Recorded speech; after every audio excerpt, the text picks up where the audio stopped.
pues hemos hablado de algunos aspectos. Hemos hablado como algo que hace Dios es transformar nuestro carácter. Y hablábamos de la vida de Pedro, si recuerdas.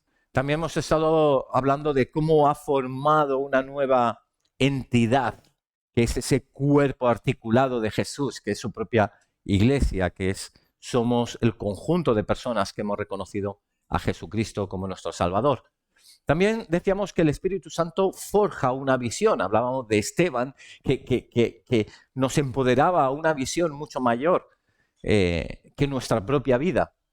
Estuvimos hablando también de cómo el Espíritu Santo crea experiencias de profecía, de milagros, como hasta la sombra de Pedro sanaba, o incluso trapos por los cuales oraba Pablo iban llevados a otro lugar y sanaban. La experiencia, esa experiencia de relación preciosa con el Espíritu Santo, de comunicación y comunión. Y algo que hacía también era esa fusión, unir pueblos de toda tribu, de toda nación, para hacer una única iglesia y un único pueblo que le adora. Y lo que hace es quitar barreras. Ya no es el que es judío, o el que es gentil, o el que es samaritano, es solo el que es de Cristo. Reconocer que Jesucristo murió por nosotros. Y si no conoces de Jesús y estás aquí de visita, pues que sepas que hay un Dios que te amó desde antes de incluso formar esta tierra, que Dios te dio vida y te conoció desde el vientre de tu mamá, que Dios te hizo crecer y que quiere tener una relación contigo. Para ello es muy difícil, porque en nosotros hay errores y cosas que hasta a nosotros nos incomodan.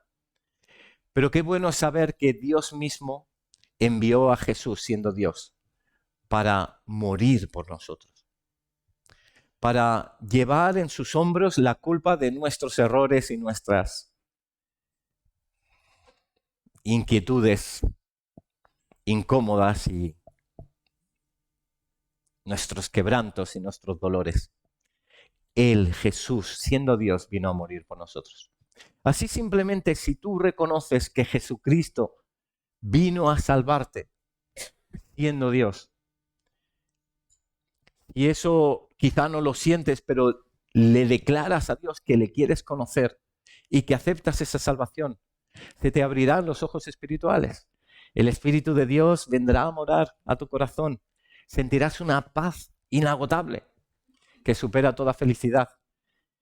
Y tendrás la convicción de que si tienes aquí el percance que te lleve a otra vida, esa otra vida será en el cielo junto con Jesús. Hoy te quería hablar de extensión. Y extensión, ¿a qué nos vamos a referir? Pues a extender un mensaje, a extender el mensaje que Jesús dijo. Jesús no llegó para hacer la iglesia más grande del universo, sino para transmitir un mensaje, y así preparó a esos 12, a esos 72, a esos 500, a la multitud. Incluso dijo, es necesario que yo marche para que el Padre y yo enviemos al Espíritu Santo para seguir extendiendo. Pero ¿cómo Dios extiende la verdad? La extiende a través de personas. Y en este punto de extensión, en nuestro juego de cartas, que hablamos de quizás los hechos más relevantes, los eventos más relevantes de la Escritura en el libro de Hechos, era la ascensión de Jesús. Hablábamos de la elección de Matías, hablábamos del momento de Pentecostés, cuando el Espíritu Santo visita, milagros y prodigios que habían, Ananías y Zafira como Dios es Dios de verdad, diáconos que servían las mesas, Esteban siendo el primer mártir, una persecución que se levantó a partir de ello. En Samaria hubo un avivamiento, 3.000 personas convirtiéndose. Y la semana pasada hablábamos de cómo también los gentiles, los no judíos, reconocían a Jesús en la casa de Cornelio. Y hoy quiero hablar de Pablo. Y de Pablo tenemos que hablar, porque desde el capítulo 9 del libro de Hechos hasta el 28, prácticamente todos nos habla de Pablo. Y quiero que tomes a Pablo como un instrumento, y no como ese instrumento digno de veneración, que dices, uy, Pablo, cuánta fe, qué bonito, sino como un instrumento de ejemplo para andar por sus pisadas. De hecho, Pablo llegaba a decir, sed imitadores de mí como yo de Cristo. Dice, bueno, si de Cristo todavía no sabes muy bien cómo, empieza por mí. Y si te fijas, esta realidad espiritual está diseñada para que copiemos y llevemos el Evangelio. De hecho, somos los del camino, somos cristianos, somos como Cristo y tenemos que llevar empoderados esa realidad. Si te fijas, aprendemos las cosas copiando. Si has estado en la alabanza, seguramente centrado en Dios, pero si has visto un poco aquí a la parte izquierda, verías a Samuel ahí tocando, dándolo todo, y al Isaac Pujol, ahí con sus 6, 7 añitos, pues estaba ahí, intentando seguir ahí el ritmo y grabando vídeos y todo, ¿no? Y se aprende así, no se aprende, venga, vamos a una clase 2 en el de la derecha, 3 en el platillo, 3, vale, lo sé de memoria. No es solo eso, es ver cómo se hace y es copiar. Y para ello te voy a confrontar con una realidad en la que estamos viviendo, que es que estamos en momentos muy peligrosos. De hecho, por ejemplo, el otro día Dani Pujol me enviaba esta noticia, ¿no? OpenAI es inteligencia artificial, pero en inglés, invertido, lanza Sora. ¿Qué es esto de Sora?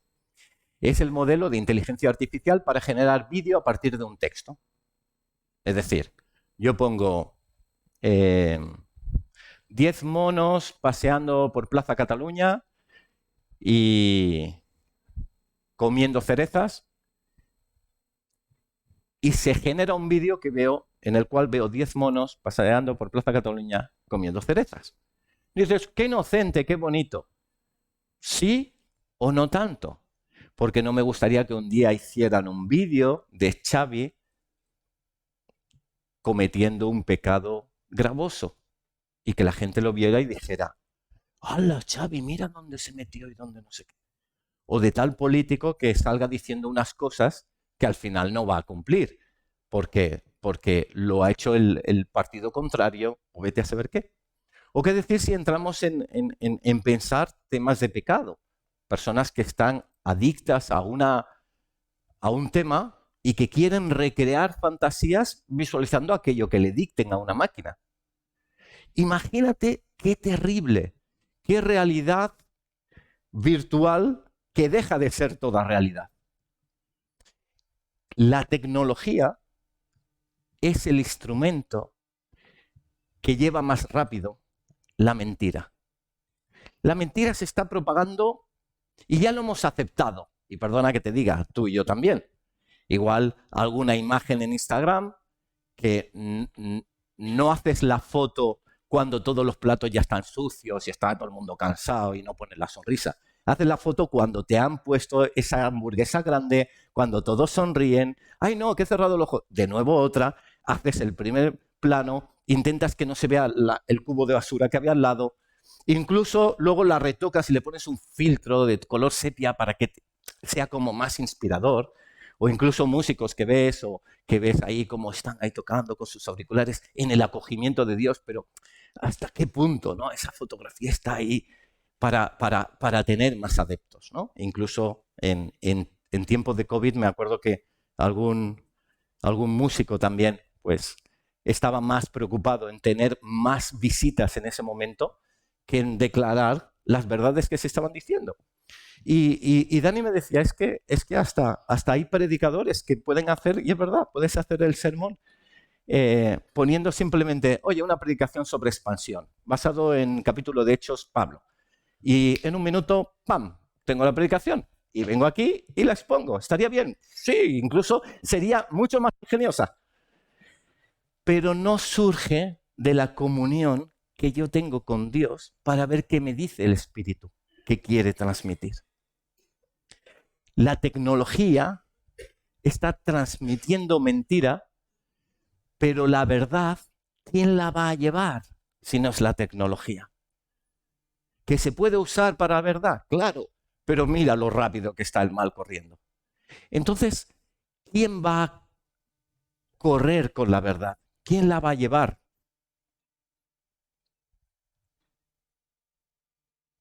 El corazón del ser humano, la persona.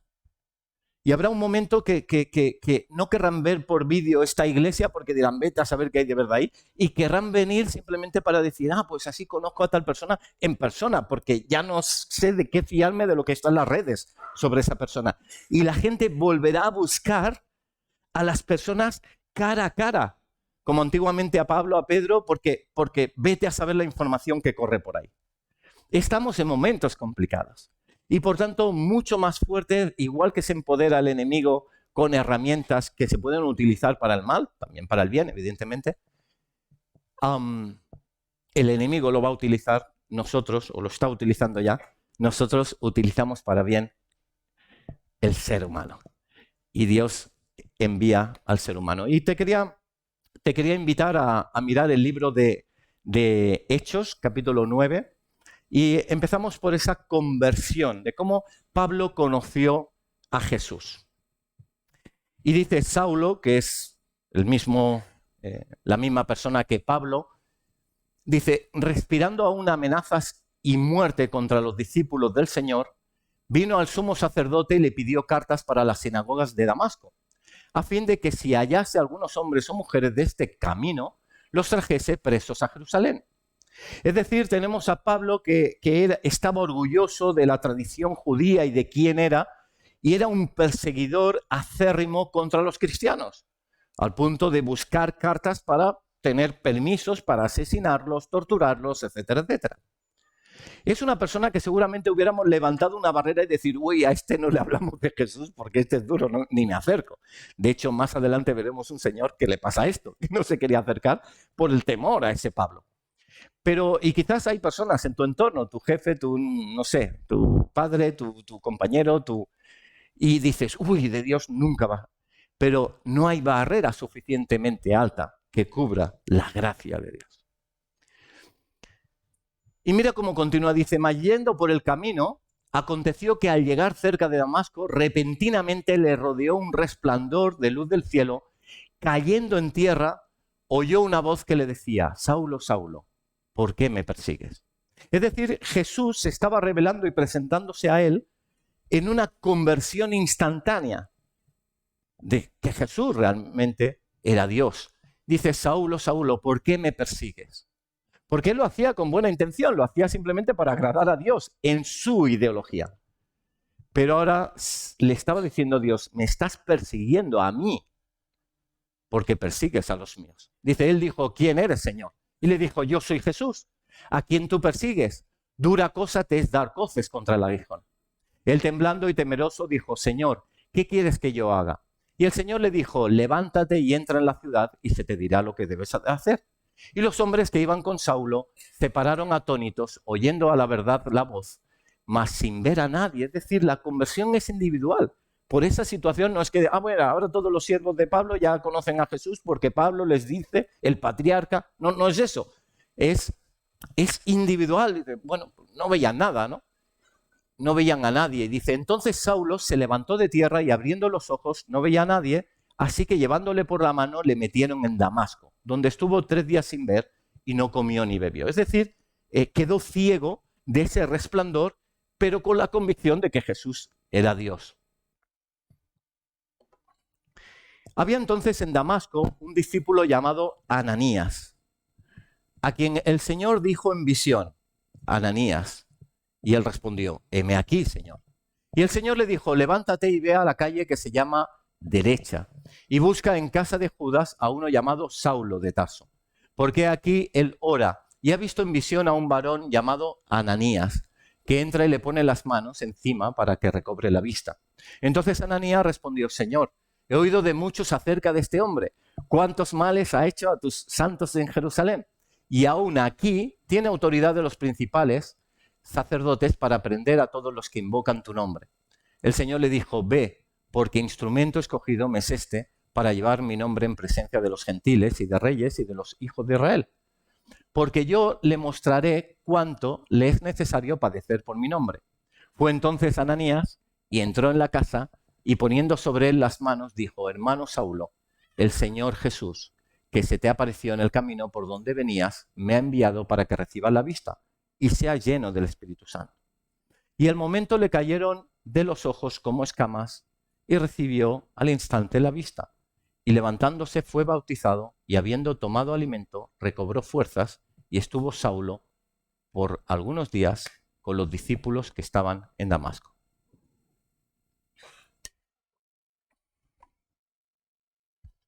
El objetivo de la predicación es que te sientas empoderado con el amor de Dios y con el cometido de llevar la verdad de Dios. Es algo que hemos predicado más de una vez. Pero siempre las verdades hay que recordarlas y hay que profundizarle y dar nuevos matices. Fíjate de Ananías. Parece que sería fácil. ¿Pero Ananías acaso era un apóstol? No. ¿Era un diácono? No. Era un discípulo, era uno más. Era como tú y como yo, era uno más. Y a Ananías le viene en revelación, dice la Escritura en otro texto, que él, porque Pablo explica su conversión en diferentes ocasiones y explica otros detalles. Dice que este hombre, Ananías, era piadoso y eso agradó a Dios. Tal como la semana pasada hablábamos, ¿te acuerdas? De la piedad de quién.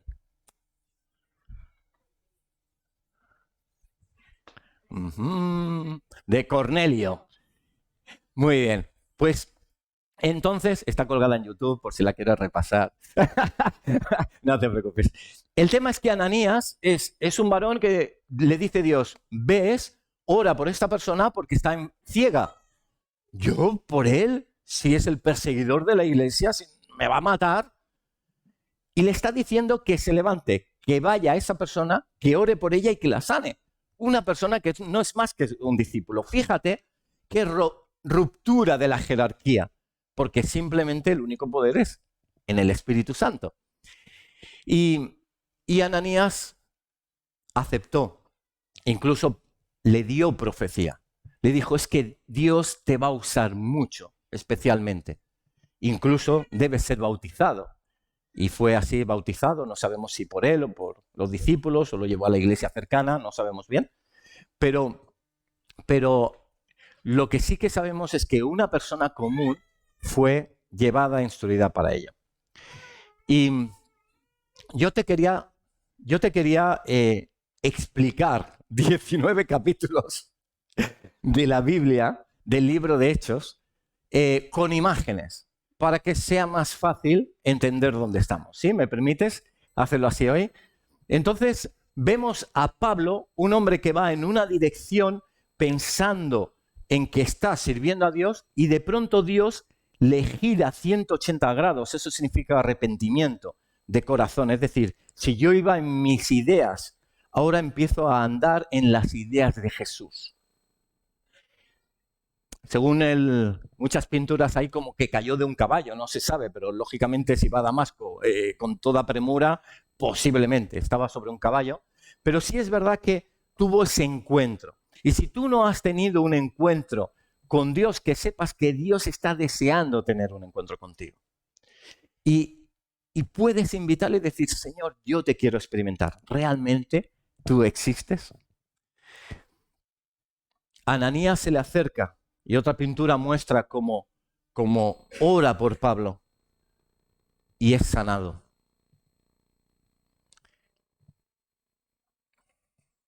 Y en Hechos 22, que también explica detalles, dice: este llamado Ananías, varón piadoso según la ley, que tenía buen testimonio de todos los judíos que allí moraban, vino a mí, dice Pablo, lo explica desde el otro punto de vista, acercándose me dijo: hermano Saulo, recibe la vista. Mira qué oración tan sencilla, ¿no? No es aquello de tú, Dios de la gloria, si tú quieres, y es tu voluntad, ¿no? O sea, ¿vale? Si yo te digo: oye, cámbiame el coche de sitio, que lo he dejado mal aparcado. Tú no vas con la llave y coche, oye, si es la voluntad del... No, es que te ha llevado la llave, ya te di la voluntad, o sea, ya puedes hacerlo, ¿no? Pues va y dice: recibe la vista. Y yo en aquella misma hora, dice Pablo, dice, recobré la vista y lo miré. ¿Tú quién eres, no? Dice, Ananías, wow. Dice, él dijo, el Dios de nuestros padres te ha escogido. Y empieza a profetizarle. Dice, para que conozcas su voluntad y veas al justo y oigas la voz de su boca, porque serás testigo suyo a todos los hombres de los que has visto y oído. Ahora pues, ¿por qué te detienes? Levántate y bautízate. Le da indicaciones. Y Dios nos llama a empoderar, a bendecir. ¿Qué personas tienes a tu cargo? Quizás tienes a tu hijo ya con una edad pues, que empieza a entender. Qué bueno es que en algún momento lo tomes y lo afirmes como una persona, profetizándole incluso cómo Dios lo va a hacer bienaventurado, porque es una persona que está recibiendo la semilla de Dios desde bien pequeño. O qué tal si estás en un trabajo y tienes personas a tu cargo. Bueno, el otro día, Joanán, estábamos en el grupo y comentaba precisamente cómo en su trabajo tomó a dos de las personas que están a su cargo y los abrazó con una palabra profética de amor, de afirmación a ellos, que hasta se quebrantaron.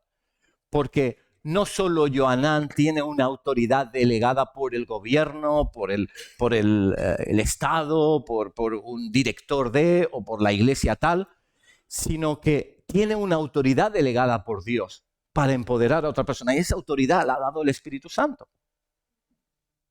¿Qué decir si tú estás a cargo de un proyecto o a cargo de, no sé, tomar a tu propia mujer o a tu propio marido y declarar las verdades de Dios? ¿Qué decir en la iglesia si tienes personas a tu cargo? Y también escuchar y transmitir de esa palabra profética. Después de ello, ¿qué le sucedió a Pablo? Pues Pablo no fue una persona que luego ya dices, bueno, pues aquí me voy a montar la iglesia en la esquina y se me va a llenar, que ya me lo han profetizado, sino que pasa por un desierto.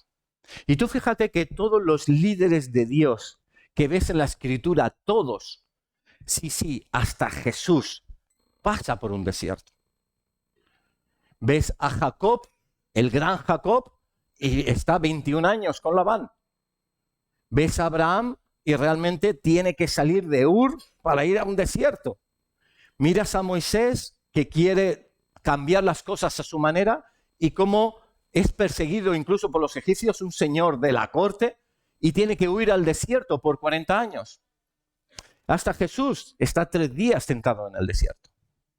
Pablo también tuvo su desierto.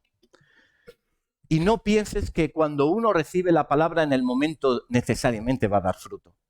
Porque si uno recibe la palabra y en el momento da fruto, muchas veces nuestra tendencia es a enorgullecernos y decir, ¿ves?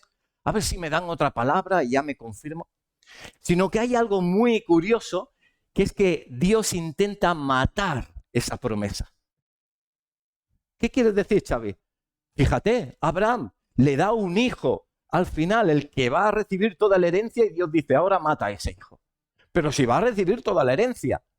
Y entonces cuando lo lleva al monte, Moria, y cuando va a sacrificarlo, está dispuesto diciendo, Dios es por encima, entonces es cuando Dios provee de carnero. Fíjate que la semilla tiene que caer a tierra y es necesario que muera para que dé mucho fruto. Y quizás tú tienes una palabra de Dios, pero las circunstancias no están apuntando en esa línea. Pero lo único que Dios te está diciendo, espera, porque Dios quiere trabajar el corazón. ¿Por qué? Para que cuando nosotros estemos sirviendo en el área que Dios profetizó, o el sentir que tenía nuestro corazón, nuestra realización de saber que estamos al 100% en la voluntad de Dios, cuando miremos atrás, no miremos a quién nos profetizó o qué hemos conseguido con nuestras fuerzas.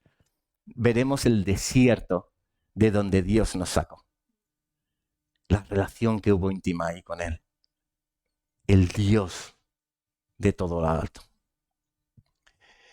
Gálatas capítulo 1 y 2, también Pablo que escribe también un poquito de su historia y dice, yo después de esas cosas fui a Arabia y volví de nuevo a Damasco.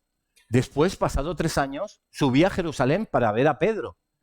Y permanecí con él 15 días, pero no vi a ningún otro de los apóstoles, sino a Jacobo, es decir, Santiago, el hermano del Señor. En esto que os escribo he aquí delante de Dios que no miento. Después fui a las regiones de Siria y de Cilicia, y no era conocido de vista a las iglesias de Judea que eran en Cristo. Solamente oía decir, aquel que en otro tiempo nos perseguía, ahora predica la fe que en otro tiempo asolaba. Y glorificaban a Dios en mí. Después, pasados 14 años, subí otra vez a Jerusalén con Bernabé, llevando también conmigo a Tito. Ha pasado por ese desierto. Y ese desierto es como los que cocinan, ¿no? Necesita, muy bien, has puesto todos los ingredientes, pero necesitas tanto tiempo en el horno. Porque si eso no se hace, luego uno se lo come y realmente ni está bueno y sienta mal. Y eso es cuando nos sucede que intentamos ir más rápido que los tiempos de Dios. Ya ves que se mueve en diferentes aspectos y al final vuelve pues, a ese Jerusalén y vuelve con Bernabé y con Tito y tiene pues, el encuentro con esos discípulos y esos otros apóstoles. Y llega un momento que empieza a congregarse en la iglesia en Antioquía. Antioquía está como al sur de Turquía, cerca de la frontera de Siria. Nosotros, Alicia y yo, en un viaje misionero tuvimos la oportunidad de estar. Luego sufrió un terremoto la zona y ha quedado un poco desmermada. Como allí el país es musulmán, pues esto era como ir, no sé, a una plaza. O sea, era gratuito entrar, salir, no le daban importancia. Y era un lugar muy especial. Incluso pudimos estar leyendo textos de la iglesia de Antioquía, el que os voy a compartir ahora. Y resulta que Pablo en la iglesia de Antioquía es una persona que está sujeto a unos líderes espirituales. A pesar de que ya es enviado por el Señor en el corazón, pero él espera el momento de Dios. Y fíjate qué sucede en el capítulo 13 del libro de los Hechos. Dice, había entonces en la iglesia que estaba en Antioquía profetas y maestros. Bernabé, Simón el que se llamaba Níger, Lucio de Cirene, Manaén, el que se había criado junto con Herodes el tetrarca, y Saulo, ministrando estos al Señor. ¿Qué quiere decir ministrando? Ministrando es como cuando te dan un dinero para que tú administres. Pues ministrando es que te han dado del Espíritu Santo para que tomes decisiones, ¿sí? Evidentemente en su voluntad. Pues ellos estaban ministrando, es decir, intentando deducir qué el Espíritu Santo quería hacer con los dones que había allí. Dice, ayunando, dijo el Espíritu Santo, apartadme a Bernabé y a Saulo, es decir, a Pablo, para la obra que los he llamado. Entonces, habiendo ayunado y orado, les impusieron las manos y los despidieron. Ellos, entonces, enviados por el Espíritu Santo, descendieron a Seleucia y de allí navegaron a Chipre. Fíjate que son enviados por el Espíritu Santo, pero porque estaban arraigados a una iglesia donde han sido empoderados y enviados. Porque si no, ya no envía el Espíritu Santo, es uno que se autoenvía. Ah, bueno, yo siento hacer esto, pues me voy yo por mi camino. Y yo siempre lo comparo, la iglesia es como un cuerpo. Y si cortas una mano del cuerpo, la mano no puede ir sola caminando. Y hasta puede haber algún milagro, claro. Uno tiene el Espíritu Santo y puede tener una palabra profética y Dios le sigue amando, claro. Pero está desconexo de una realidad y al final pues habrá un problema de sentimientos no resueltos, de heridas emocionales, de búsqueda de protagonismo, de conflictos que tal, o de estar en lugares donde no tocaba estar. Porque Jesús y su esposa se llevan muy bien y van de acorde. Nuestro hijo, si lo apuntamos, no sé, a hacer un deporte, pues lo apuntamos en consonancia, no en diversión de opinión. Porque Jesús es Jesús y la esposa, que es la iglesia, tiene el Espíritu de Dios y van a una. Y qué bueno es que haya ese orden. Hoy estamos en unos tiempos complicados, un siglo XXI, que nos ha dado tantas autoridades puedo elegir el deporte que me interesa, puedo elegir las películas que me interesan, puedo elegir hasta los videojuegos o hasta los amigos, el nicho de trabajo que me interesa, hasta cómo gastar mi dinero o si ahorrarlo. Puedo elegir muchas cosas. Si vivir solo, si vivir compartiendo pisos, si vivir en otra ciudad, puedo elegir muchas cosas. Puedo apuntarme a un gimnasio, puedo desapuntarme y volverme a apuntar a otro. No importa, es fácil. Pero hay personas que piensan que la iglesia es como un gimnasio. Y entonces se apuntan a una iglesia y dicen, uy, no está en la línea, ahora parece que allí, pues ahora me voy allí, o ahora suena mejor porque ahora hay más luces aquí, pero ya no siento, entonces voy a probar allí. Y realmente Dios no creó la iglesia para eso. Porque si la iglesia Dios la usa para que también se trate tu corazón, ¿cómo uno deja tratar su corazón?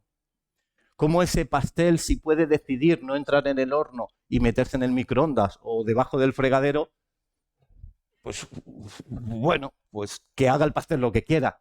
Pero dice la Biblia que somos barro en sus manos. Qué bueno que hay una piedad en tantas personas entendiendo cuál es el valor de la iglesia y cuál es el valor de Jesús. Y así Pablo, y estamos hablando del gran Pablo, supo estar esperando el momento de Dios. Y comienzan los viajes misioneros. Señor, vamos a parar aquí un momento y te pido, Espíritu de Dios, que tú traigas revelación a los corazones, a las mentes. Has querido hablar de diferentes temas y te pido que sean temas que con tu verdad se rompan mentiras, que en tu verdad se consuelen heridas, que con tu verdad se confirmen caminos. Hazlo tú, Señor.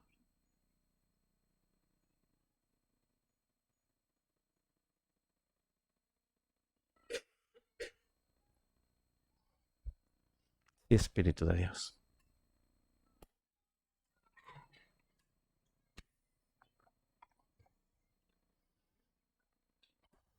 Sí, Jesús. Y entramos en la segunda etapa de Pablo.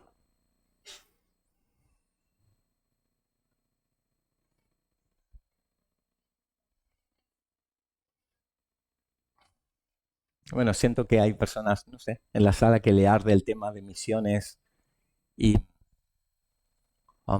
luego podemos orar por eso también. ¿Sí?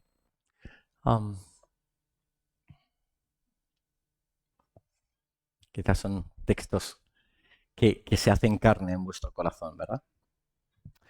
Pues son enviados Pablo, como decíamos, y Bernabé, y comienza haciendo un primer viaje misionero muy sencillo. Se hablaba a los judíos muchas veces no aceptaban que Jesús era Dios, se hablaba a los gentiles, muchos conocían unos judíos y otros gentiles, y se establecían unos ancianos y se plantaban iglesias. Era tan sencillo como eso.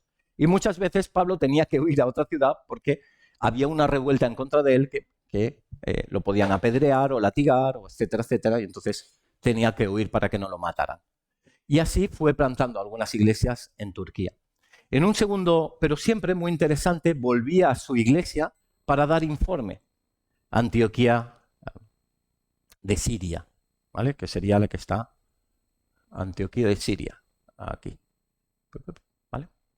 Y en un segundo viaje misionero es tan sencillo como el sentir de volver, ahora ya no con Bernabé,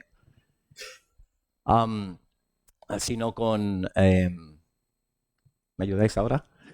Silas, gracias, con Silas, y lo que hace es reafirmar las iglesias ya plantadas. Y qué bonito es no solo ser el apóstol que llega a un sitio y crea algo que tal, sino luego el cuidado pastoral de ver cómo están esas personas, de cómo sigue la obra en cada punto. Y eso lo hicieron. Pero hubo una visión aquí, en Troas, al borde de Turquía, que Dios le mostró que pasaran a Grecia porque también había deseo de la palabra de Dios. Entonces llegaron a lo que ya es Europa. Son nuestras primeras iglesias, Filipos, etc. Y entonces acabó el segundo viaje misionero en Antioquía también. Y para finalizar, hubo un tercer viaje misionero que también se reafirmaron las diferentes iglesias. Pero hubo un momento que quería ir a Jerusalén y hubo un hombre que le profetizó que no lo hiciera. Y él aún así quiso... ¿Qué ha pasado algo? Quiso ir a Jerusalén y ya le dijeron que sería apresado. Y así fue. Dice la Escritura en Hechos 20 que ligado yo en espíritu voy a Jerusalén sin saberlo lo que allá me ha de acontecer, salvo que el Espíritu Santo por todas las ciudades me da testimonio diciendo que esperan prisiones y tribulaciones. En Jerusalén es apresado y entonces él lo que hace es apelar a César y entonces tienen que apresarlo los romanos y lo tienen que llevar en un viaje hasta Roma. Ahí puede predicar a personas de mucha autoridad. A Festo, primeramente a Félix, luego que es un gobernador de Judea, luego a Festo, que es el sucesor, al rey Agripa.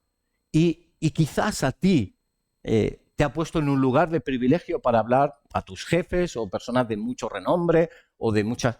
Pues Pablo le puso en situación, aunque en prisiones, en lugares de mucha influencia, porque si ellos recibían de Dios, todo eso haría afectar a muchos contextos.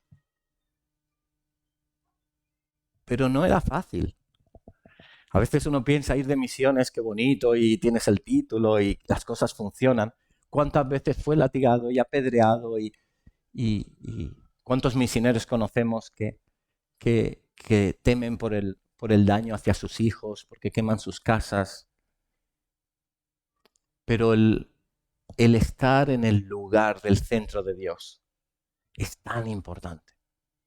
No es más importante estar lejos de misiones o estar en una iglesia local de forma permanente o hacer unas obras, pero qué bueno es estar en el centro del ojo del huracán de Dios. Porque las prisiones y las cadenas no duelen. No duelen. De hecho, es necesario que por tribulaciones pasemos. Y cualquier persona que está en un servicio ministerial, puedes preguntar, hay padecimientos y dificultades, pero qué bueno estar en ese centro y estar dispuesto a ir más allá. Finalmente, y ya acabando la historia, hay un barco que los lleva hacia Roma, el cual Pablo usa porque va a haber un motín, porque realmente hay una revuelta en el barco. Finalmente va a haber un naufragio, pero Dios revela a Pablo de que nadie va a morir. Dios lo usa. ¿Cómo te usa a ti en tu lugar de trabajo? ¿Cómo dices, Dios me movió en esta manera? Fíjate que es la extensión de la verdad que estamos diciendo. En una sola persona estamos hablando de Pablo. ¿Y cómo lo hace en tu vida? Hubo ese naufragio, llegaron a una isla pequeñita llamada Malta, donde milagros también sucedieron. Hasta recogiendo leña para hacer un fuego le picó una serpiente y entonces dijeron, uy, este hombre ha pecado mucho porque el destino y los dioses hace que se vaya a morir, y él siguió recogiendo leña y no le pasó nada. Ah, pues ahora es un dios porque no le pasa nada. Y la gente dice de todo, ¿qué más da? Pero él hacía lo que tenía que hacer. Y qué bueno es que nosotros hagamos lo que Dios dice y no lo que la gente dice. Finalmente llega a Roma y es encarcelado, y así acaba el libro de Hechos, con un arresto domiciliario. Dice, habiéndole señalado un día, estos son los últimos versículos, prácticamente el 23, 24, el 30, dice, vinieron a él muchos a la posada, los cuales declaraba y les testificaba el reino de Dios. Es decir, a pesar de su ancianidad, a pesar de tantas cosas, seguía, y de sus cadenas, ¿no? Dice, testificaba del reino de Dios de la mañana hasta la tarde, persuadiéndoles acerca de Jesús, tanto por la ley de Moisés, que ya estaba escrito, como por los profetas. Y algunos asentían a lo que se decía, pero otros no creían. Y Pablo permaneció 2 años enteros en una casa alquilada y recibía a todos los que a él venían, predicando el reino de Dios y enseñando acerca del Señor Jesucristo, abiertamente y sin impedimento.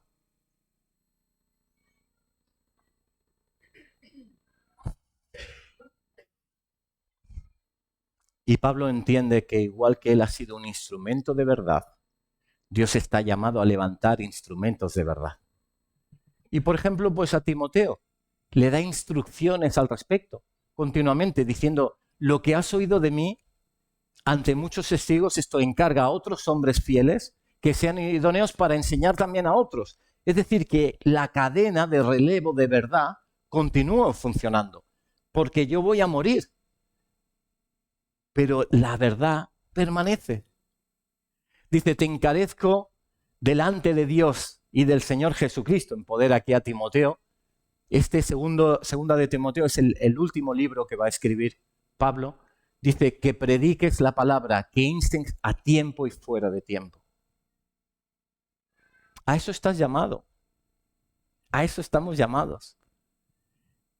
Nuestra iglesia no funciona con que el pastor invita a gente y viene aquí a la iglesia porque sabe más de la Biblia o porque va más seguro o porque fue llamado por Dios, sino que todos estamos empoderados y por eso hablamos en nuestros contextos. Y yo no puedo hablar en tu instituto, tú no puedes hablar en el trabajo de aquella persona, tú no puedes hablar en la familia de aquel otro, porque ha extendido las personas que son agentes de cambio transformador que proclaman la verdad.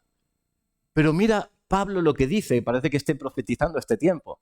Dice, porque vendrá un tiempo cuando no sufrirán la sana doctrina, la gente ya no escucha de Dios. Dice, sino que teniendo comezón de oír, diciendo, voy a escuchar cosas nuevas, ¿no? Se amontonarán maestros conformes a sus propias concupiscencias. ¿Cuántas enseñanzas diferentes y raras hay? Apartarán de la verdad del oído y se volverán a las fábulas. ¿Cuántas personas se dejan llevar por fábulas y por... Pero tú sé sobrio en todo, soporta las aflicciones, haz obra de evangelista. Se dice que después de esos 2 años, quizás Pablo quedó liberado, quizás llegó a España, no se sabe, quizás luego sí que fue apresado de nuevo y luego finalmente sacrificado, ¿no? Y sus últimas palabras prácticamente en este libro dice, porque yo ya estoy para ser sacrificado y el tiempo de mi partida está cercano. He peleado la buena batalla, he acabado la carrera, he guardado la fe. Guardada la corona de justicia, la cual me dará el Señor, juez justo en aquel día, y no solo a mí, sino también a todos los que aman su venida.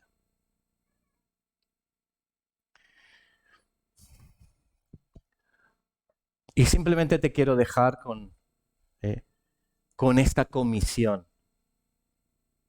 Wesley decía, haz por encima de todo, haz todo el bien que puedas, con todos los medios que puedas, a todas las personas que puedas. No hay límite, haz todo el bien, con todos los medios, a todas las personas. A veces pecamos de una falsa humildad. El otro día lo hablábamos un poco de, ay, yo, ¿quién soy yo para que Dios me use aquí, allí? ¿Cómo yo voy a... Dios? Pero no es así, porque no es que no confiemos en nosotros, es que no estamos confiando en Él. Hubo en la historia un movimiento muy poderoso dentro de la Iglesia Católica, en PIC 3 estamos mirando un poquito algún detalle, y que es el movimiento de San Ignacio de Loyola. Y hay incluso como bases de cómo era el liderazgo y personas que ellos levantaban como personas útiles para Dios. Y tenían 4 bases concretas, ¿no? Y una de ellas es ser como superhéroes, de tener en mente que el mundo es tu casa y que tú tienes que transformarlo, que tienes que salir al campo a ganar. No a quedarte, no, es que si me llega la pelota igual fallo. No es eso, es que tienes que ir para ganar. Y cuenta la historia de que había un momento, porque era un movimiento muy pequeño, había un momento que Ignacio de Loyola tenía sus 10 discípulos, pero eran 10 máquinas, vamos a decirlo, 10 personas muy enfocadas como vosotros, ¿sí? Pues 10, ¿no? Y entonces llegó el rey de Portugal, Juan III, y le dijo a Ignacio, dice, de esos 10, de las personas que tienes en tu equipo, yo necesito para mi reinado personas muy influyentes que sean piadosos y que hagan bien las cosas. Necesito 6 de tus hombres. Y Ignacio se lo miró y dijo, Rey, su majestad, ¿y qué le vamos a dejar al resto del mundo? En su mente estaba, ¿cómo con 10 personas cubrimos el planeta Tierra? Pero 6 en Portugal, pues me has quitado más de la mitad. Es tener el objetivo mucho más alto. Hay un mover de Dios mucho más importante. Y vienen tiempos difíciles, pero tiempos, escucha esto, de avivamiento, de transformación, de compromiso. Quizás las iglesias quedan mermadas porque ya no será tan cómodo ser cristiano. Pero esos pocos que queden, esos van a empujar la verdad de Dios. Y vamos a orar, ¿sí? Vamos a orar. Te voy a invitar, si quieres salir, sentía por, no sé, personas que tienen deseo ministerial para un día ser usados como Dios, no sé, en un ministerio, pastor, apóstol, no sé. O incluso como misioneros, pues me gustaría que pudierais salir, que, no sé, tienes un sentir, un llamado, o quizás ya estás haciendo, si hay alguna persona que está en nuestra congregación que hace viajes misioneros, pues también nos gustaría bendecirte. Y así, te puedes poner de pie y puedes venir aquí al frente si quieres. Queremos orar para que Dios afirme, confirme, quizás de una palabra, no lo sé, una palabra profética, pero dejar que Dios empodere.